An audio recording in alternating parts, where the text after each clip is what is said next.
One of the people who's a very well-known physician in the Midwest, very bright, he and I get along really well, said, you know that group in Washington, I love the work that they do, but you know, I have a little bit of a problem because the leader of that group, during the Gulf War, took a position that I didn't like. There's one other thing. We had a conversation once, and his interpretation of one of the hadith of the Prophet, I had a problem with. And so I looked at him and I said, have you ever looked at hadith criticism and interpretation of hadith? It's like looking at tafsir of the Quran. There's more than one interpretation. How is any single Muslim going to please you on everything that goes on? And so part of the challenge, as you know, the challenge of Islam to Islam is the challenge to Christians. It's the challenge of recognizing diversity within the community, that the unity of Islam includes a diversity. In Islamic law, we call it ikhtilaf, the differences that exist among the madahib, among the law schools. The ability to accept diversity, the ability to tolerate diversity, not only diversity from religion to religion, but within religion, is the only thing that can make the community strong. If you don't tolerate diversity, then there's no debate, there's no discussion.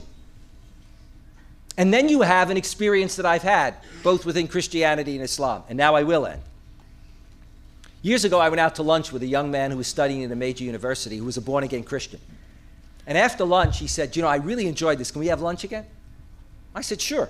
I said, if you don't mind having lunch with somebody that you know is going to hell. And he looked at me. And I said, well, you do believe I'm going to hell, don't you? Because I'm not born again, you know. I said, and you believe your parents are going to hell. They're good Lutherans, they raised you, they're good Christians, etc., but they're not born again the way, and you love your, he said, yeah, I love my parents, but they're going to hell too unless they're born again.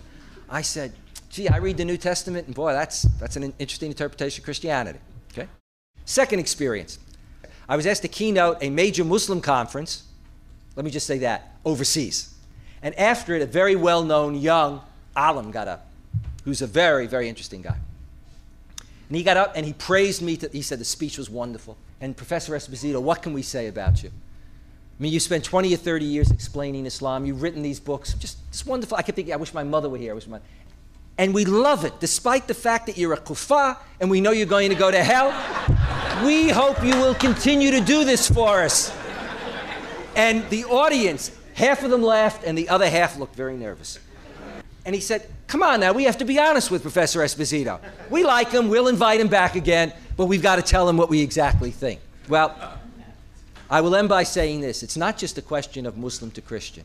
The danger that I see at times is that those who call for Islamization, some have created a process that I call kafirization. In their enthusiasm to talk about more Islam, if any Muslim disagrees with them, they're kuffar, they're kafirs. That stifles the kind of free discussion and dissent. And so you have the irony. Those who would complain that they cannot discuss their religion in many Muslim countries without certain regimes coming down on them, when they're in an open society, are ready to silence other Muslims who don't speak the way they want to hear them speak. And it seems to me that the challenge in terms of Muslim-Christian understanding in the 21st century is that both Christians and Muslims have to allow for the kind of open discussion and diversity, but the communities have to do it. And what does that mean? It just doesn't mean pluralism and tolerance. It means tolerance as respect. Because tolerance as I tolerate you can mean tolerance as I have absolutely no respect for you, but I won't kill you. I mean, I'll just allow you to. It means tolerance as respect. That is the challenge, it seems to me. That is the foundation stone for where we need to go. We have to realize that we are a community that believe in the same God, and that we are a community that has an obligation. Because it is that God, for example, in the Quran that said, I could have created you as one nation, but I chose to create you as many. It is that God that talks about people of the book.